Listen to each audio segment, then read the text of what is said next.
Hello students and hello friends, welcome to my channel Sushmita SP.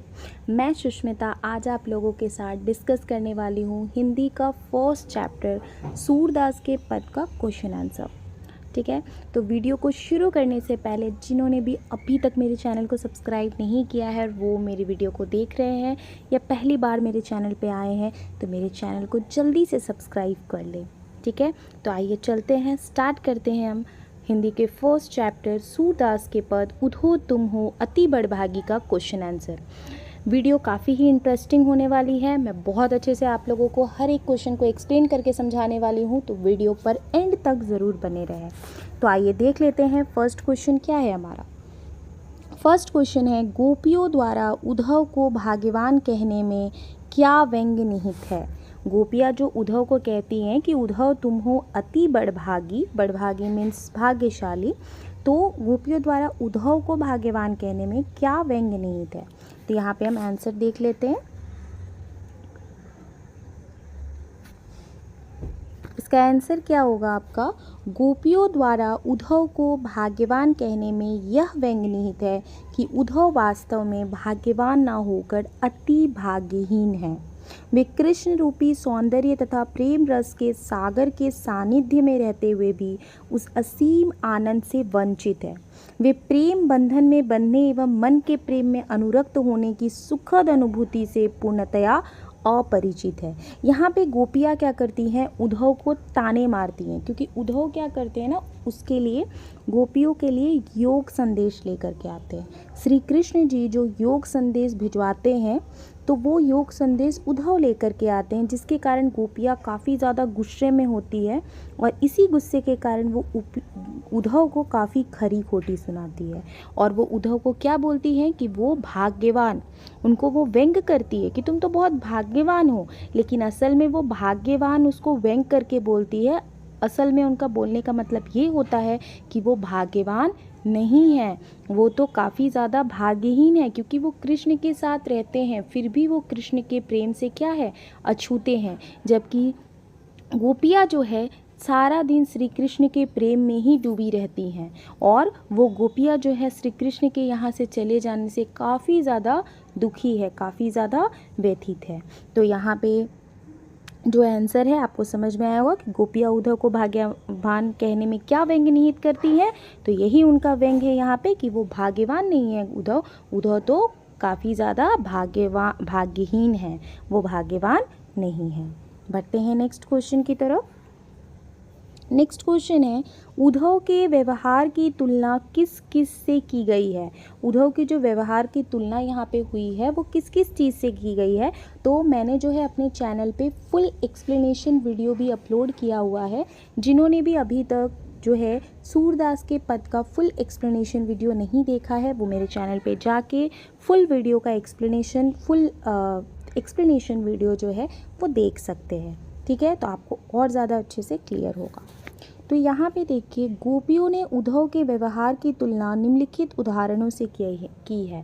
क्या क्या उदाहरण दिया था उन्होंने क्या कहा था। गोपियों ने सबसे पहले तो उद्धव को कमल के पत्ते के समान कहा था कि जो जल में तो रहता है बट कमल का पत्ता कैसा होता है, चिकना होता है, उस पर एक जल की एक बूंद नहीं ठहरती।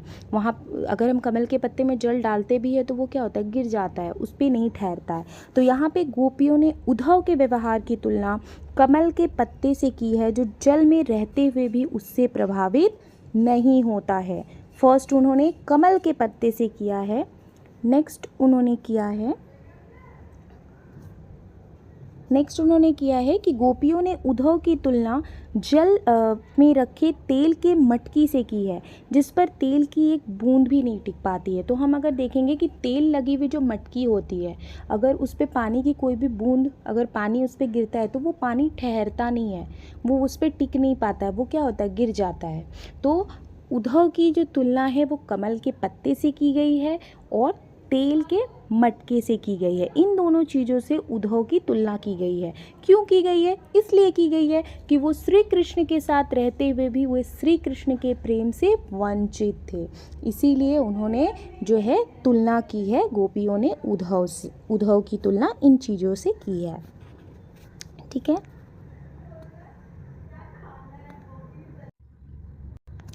बढ़ते हैं नेक्स्ट क्वेश्चन की तरफ। नेक्स्ट क्वेश्चन क्या है? नेक्स्ट आपका क्वेश्चन है, गोपियों ने किन किन उदाहरणों के माध्यम से उद्धव को उल्हाने दिए हैं। अब क्या क्या उदाहरण है जिसके माध्यम से गोपियों ने जो है उद्धव को उल्हाने दिए हैं, आइए देख लेते हैं। तो गोपियों ने निम्नलिखित उदाहरणों के माध्यम से उद्धव को उल्हाने दिए हैं। सबसे पहले तो गोपियों ने उद्धव को कमल के पत्ते के समान कहा है, जो नदी के जल में रहते हुए भी जल के प्रभाव से मुक्त है। ये मैंने अभी एक और सेकंड क्वेश्चन में भी आप लोगों को बताया कि उन्होंने क्या की थी, उद्धव की तुलना कमल के पत्ते से की है, जो कि जल में रहते हुए भी उनका जल का कोई प्रभाव ही नहीं पड़ता उन पे। सेकेंड, उन्होंने गोपियों ने उद्धव को तेल की मटकी के समान कहा है, जिस पर पानी की एक बूंद भी नहीं टिक पाती है। फर्स्ट उन्होंने कमल के पत्ते से किया है, सेकेंड उन्होंने किया है तेल की मटकी से। थर्ड उन्होंने क्या बोला है, उन्होंने बोला है वे उद्धव के योग संदेश को कड़वी ककड़ी के समान बताती है कि जो उनसे नहीं खाई जाती, यानी वे उन बातों को नहीं समझ सकती। क्योंकि गोपियाँ क्या कर रही थी, इतने दिन से वो श्री कृष्ण के वियोग में तड़प रही थी और बहुत ज़्यादा वो तड़प रही थी। और जैसे ही लाइक उनको ऐसा लगता था, गोपियों को ऐसा लगता था कि एक दिन श्री कृष्ण ज़रूर आएंगे उनसे मिलने के लिए। लेकिन जब श्री कृष्ण नहीं आते हैं और वो योग संदेश भिजवाते हैं किससे, उद्धव के द्वारा, तो ये जो योग संदेश है उनके लिए कड़वी ककड़ी के समान लग रही थी। तो उद्धव को ये भी उन्होंने उल्हाने दिए कि आपकी जो ये योग संदेश है वो तो कड़वी ककड़ी के समान है। फोर्थ जो है, गोपियाँ उद्धव को कहती हैं कि वे प्रेम रूपी नदी में पांव डुबाकर भी प्रभाव रहित है। मतलब वो प्रेम रूपी नदी यहाँ किसे कहा गया है, श्री कृष्ण जी को कहा गया है। तो वो ये कहना चाहती है कि वे श्री कृष्ण के साथ रहते हुए भी उनके प्रेम से वंचित है, उनको तो उनसे प्रेम ही नहीं हुआ है। लेकिन हम जो है श्री कृष्ण से बहुत ज़्यादा प्रेम करते हैं। ठीक है, अगर आपको कहीं पे भी कोई भी डाउट होता है तो आप कमेंट बॉक्स पे ज़रूर कमेंट कीजिए। ठीक है, मैं ज़रूर आपके कमेंट का रिप्लाई ज़रूर करूँगी। तो आपको कहीं पे भी डाउट होता है कमेंट कीजिए कि आपको यहाँ नहीं समझ में आया, यहाँ डाउट है। ठीक है, बढ़ते हैं नेक्स्ट क्वेश्चन की तरफ। नेक्स्ट हमारा जो क्वेश्चन है वो है, उद्धव द्वारा दिए गए योग के संदेश ने गोपियों की विरह अग्नि में घी का काम कैसे किया। आइए देखते हैं कैसे किया। गोपियाँ श्री कृष्ण के आगमन की आशा में बेचैन थी। ठीक है, वे एक एक दिन गिन रही थी और अपने तन मन की व्यथा को चुपचाप सहती हुई कृष्ण के प्रेम रस में डूबी हुई थी। उन्हें विश्वास था, ठीक है, गोपियों को विश्वास था कि श्री कृष्ण जल्दी ही आएंगे। परंतु जब श्री कृष्ण स्वयं न आकर योग का संदेश देने के लिए उद्धव को भेजे तो यह योग संदेश गोपियों की विरह अग्नि में घी का काम किया। हम लोग बोलते हैं ना, आग में घी डालना, है ना, मुहावरा लोकोतिया, आग में घी डालना मतलब पहले से ही तो आग लगी हुई है उसको और भड़काना। तो उसी तरीके से गोपियाँ जो है पहले से ही श्री कृष्ण के श्री डालना मतलब पहले से ही तो आग लगी हुई है उसको और भड़काना। तो उसी तरीके से गोपियाँ जो है पहले से ही श्री कृष्ण के श्री कृष्ण का इंतज़ार कर रही थी। गोपियाँ सोच रही थी आज नहीं तो कल श्री कृष्ण ज़रूर आएंगे, उनके पास ज़रूर आएंगे। लेकिन वो ऐसा सोचकर श्री कृष्ण के प्रेम में मुग्ध थी। पर जैसे ही उद्धव द्वारा योग का संदेश आता है तो गोपियों की जो है क्या हो जाती है, विरह अग्नि में वो घी का काम करती है, वो और ज़्यादा तिलमिला उठती है और वो गुस्से में क्या करती है, उद्धव को ताने देना शुरू कर देती हैं और उन्हें ताने मारने लगती है, व्यंग करने लगती है। तो ये जो सूरदास के पद है इसके मैं आज 4 क्वेश्चंस आप लोगों के लिए लेकर के आई हूँ। ये जो क्वेश्चंस है बहुत ज़्यादा इंपॉर्टेंट है आप लोगों के लिए, तो इन क्वेश्चंस को बहुत अच्छे से देखिए।